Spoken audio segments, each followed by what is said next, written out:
2 years ago, I was driving down the freeway and I was listening to one of your tapes, and suddenly this idea came to me. Why don't you win some money? So I said, okay, how much do I want to win? Well, I want to win $16,320,000 or more, happily, healthily, and safely. And I think about it, and I think it would just be such a cool thing to do, the kind of power that I would get from that, actually thinking that I could do this. And so I wanted to know, you're sitting here looking at me, from my when we vibration. come back from segment of refreshment, we'll chew this over really well with all of you, Okay. because all of you might as well do exactly the same thing. Bring us back around to where we are. Oh, we're around to the money.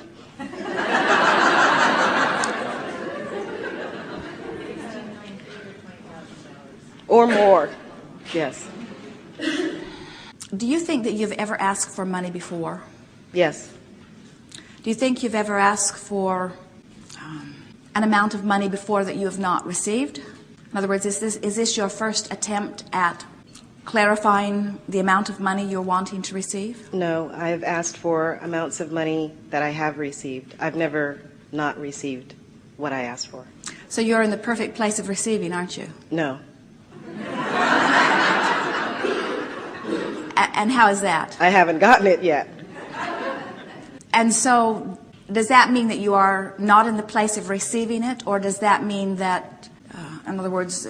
I'm not in the perfect place of receiving it. I would think being in the perfect place to receive would mean that I'd have it already. But when you follow that logic, that means that anything that I ever might want, I must already have before I want it. In other words, the reason that we're probing just a little bit here is because, can you feel that even though this is a relatively new intention, and even though you've had very good success in setting forth intentions and allowing them to come to fruition, can you feel that your vibration is more about it not coming than it is about it coming? Yes. Because when we say to you, so you're in a place of receiving, you say, no, I am not in a place of receiving because it has not yet come.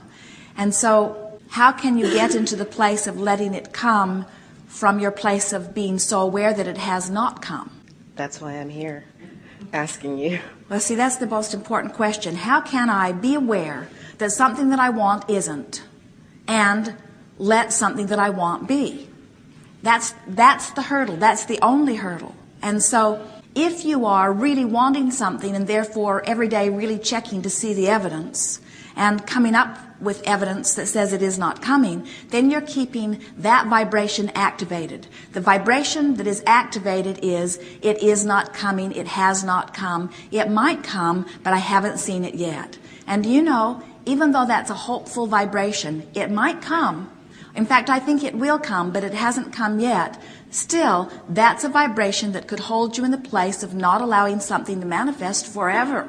Because the vibration is, the active vibration is, it has not come. So, how do I get from a place of being without something that I want into a place of allowing it to come before it comes? And we say, you have to either not think about it, in other words, you've asked, now just let it be, focus on other things. But on a subject such as your body, or in a subject such as dollars, where there's so much pressing evidence all the time, it is more difficult for you to hold yourself in vibrational harmony with what you want, and yet that is what is required. So that's why we believe that the game of virtual reality, or the game of visualization, or the game of selective memory, which is sifting through and looking for other things that felt like that, anything that causes you to activate the vibration that lets it in. So that's what you want to say. I'm activating the vibration that lets it in. So then you move through your day-to-day experience and you watch for how you're doing relative to vibration. In other words, as subjects of money come up, how do you respond to them? How do you feel? What does the life experience that's happening to you activate within you? And you have to practice activating things that maybe aren't being activated. So talk to us just in an effort to establish where your vibration is. And of course, manifestation always shows that. But you can feel whether you're on the brink of something or whether you have a little more vibrational aligning to do. So talk to us on a day-to-day basis. What kinds of thoughts relative to the subject of money are you experiencing? Not many. I mean, I only pay my bills once every 2 weeks, and I feel relatively secure with my financial situation. So I don't worry about money or fret about it. Good. I have plenty to do what I want to do, and I travel. I don't work. I am looking for a job now because I think that it'll take my mind off of the winning the money. So what you're saying to us is I need something to do. You are living an abundant life already, Yes. and it's coming to you with relative ease. And so you are very much in alignment. In other words, dollars in, dollars out, dollars in, dollars out. You are in alignment. But recently you have identified a new intention that goes beyond what you've ever yet allowed. And so now you're stretching to become a vibrational match to the new intention. So if you are the receiver of $16 million, how does that change one's life? At all? It would change my life, yes. In what ways? I think, well, first and foremost, just having the money. And I think it would be really cool for me to do this and know, yes, it is true. I can do anything that I put my mind to. Usually, when I put my mind to something, it's something that I know I can have. I mean, and even if I don't really know it, I do everything in my power to go after it. So what you're saying to us is that, let us build a little basis here, and then we'll come back to that, because we want to explain why that is working so well for you. When you ask for something that you are a vibrational match to, you let it in easily. When you ask for something that you are not a vibrational match to, you don't let it in. In earlier words, we were saying, if you desire something and you believe it, then it is. If you desire something but you don't believe it, and your belief is the most active vibration, then you don't let it in.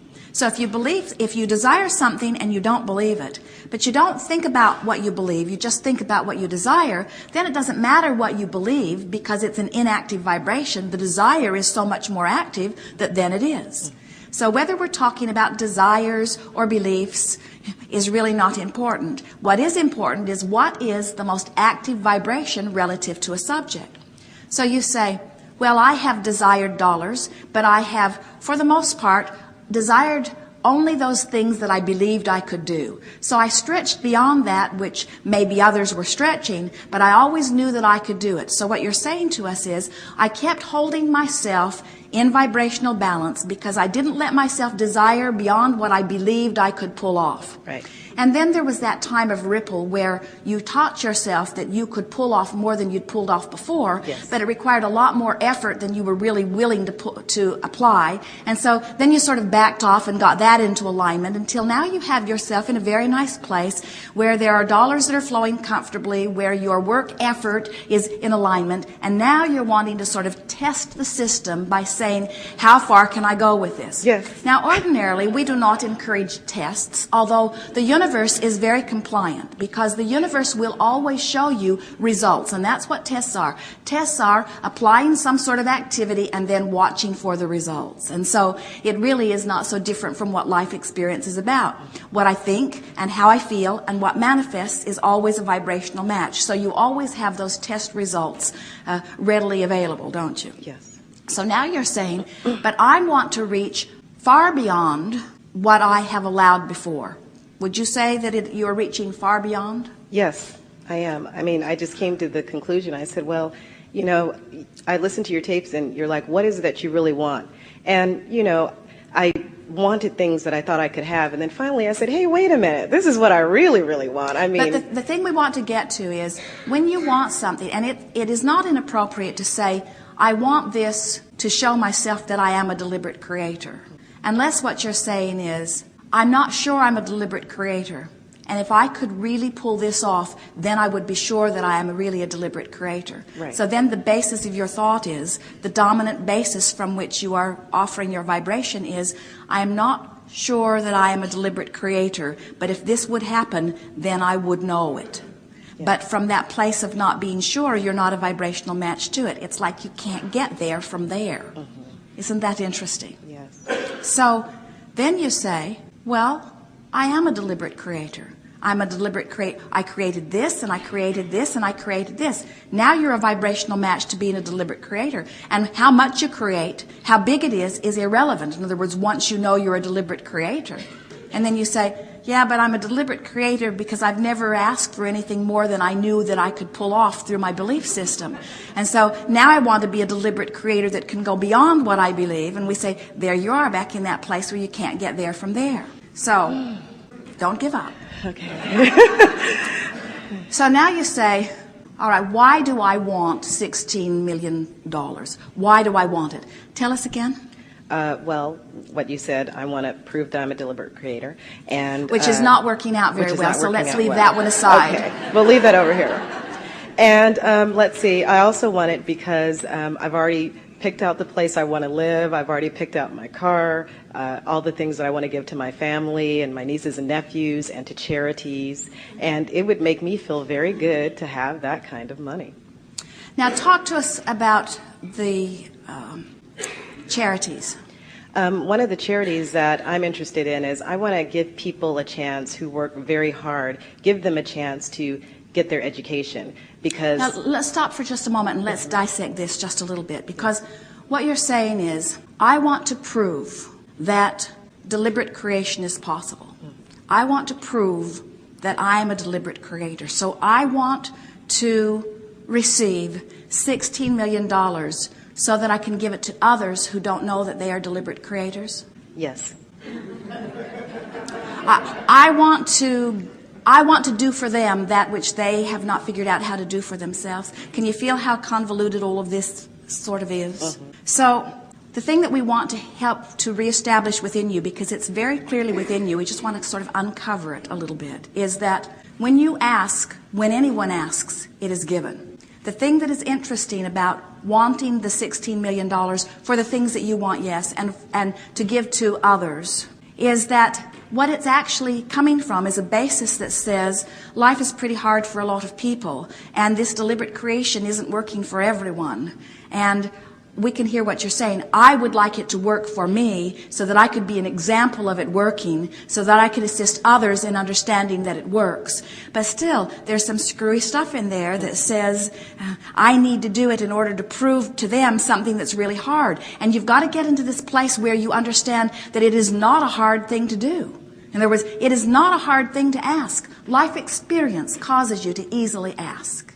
And it's not a hard thing for your desire to be fulfilled, because the answering is not coming forth from any of your labor or effort. In other words, source energy answered.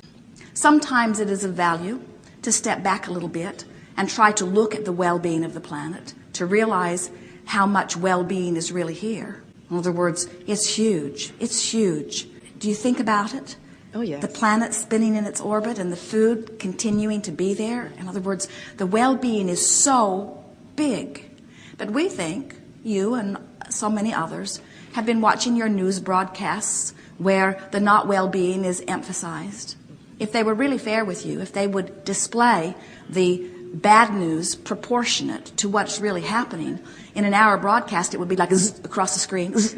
You'd say, what was that? Oh, well, that represented all of the bad stuff on the planet today. That's proportionate to what was happening. So what we're getting at here is that you have to bring yourself to a place where you accept that you ask and it is given, and that you're just going to relax and let it in. But there's something that goes wrong when you are, in some ways, justifying the $16 million that will come by saying, I will use it to help those who don't understand. For those who still think that it's hard, you've got to get into this place where you don't think it's hard for you and you don't think it's hard for them. You've got to get into this place where you say, creation is an easy thing. We're asking at all levels of our being, and source energy is answering. I'm going to relax and let this in. I'm going to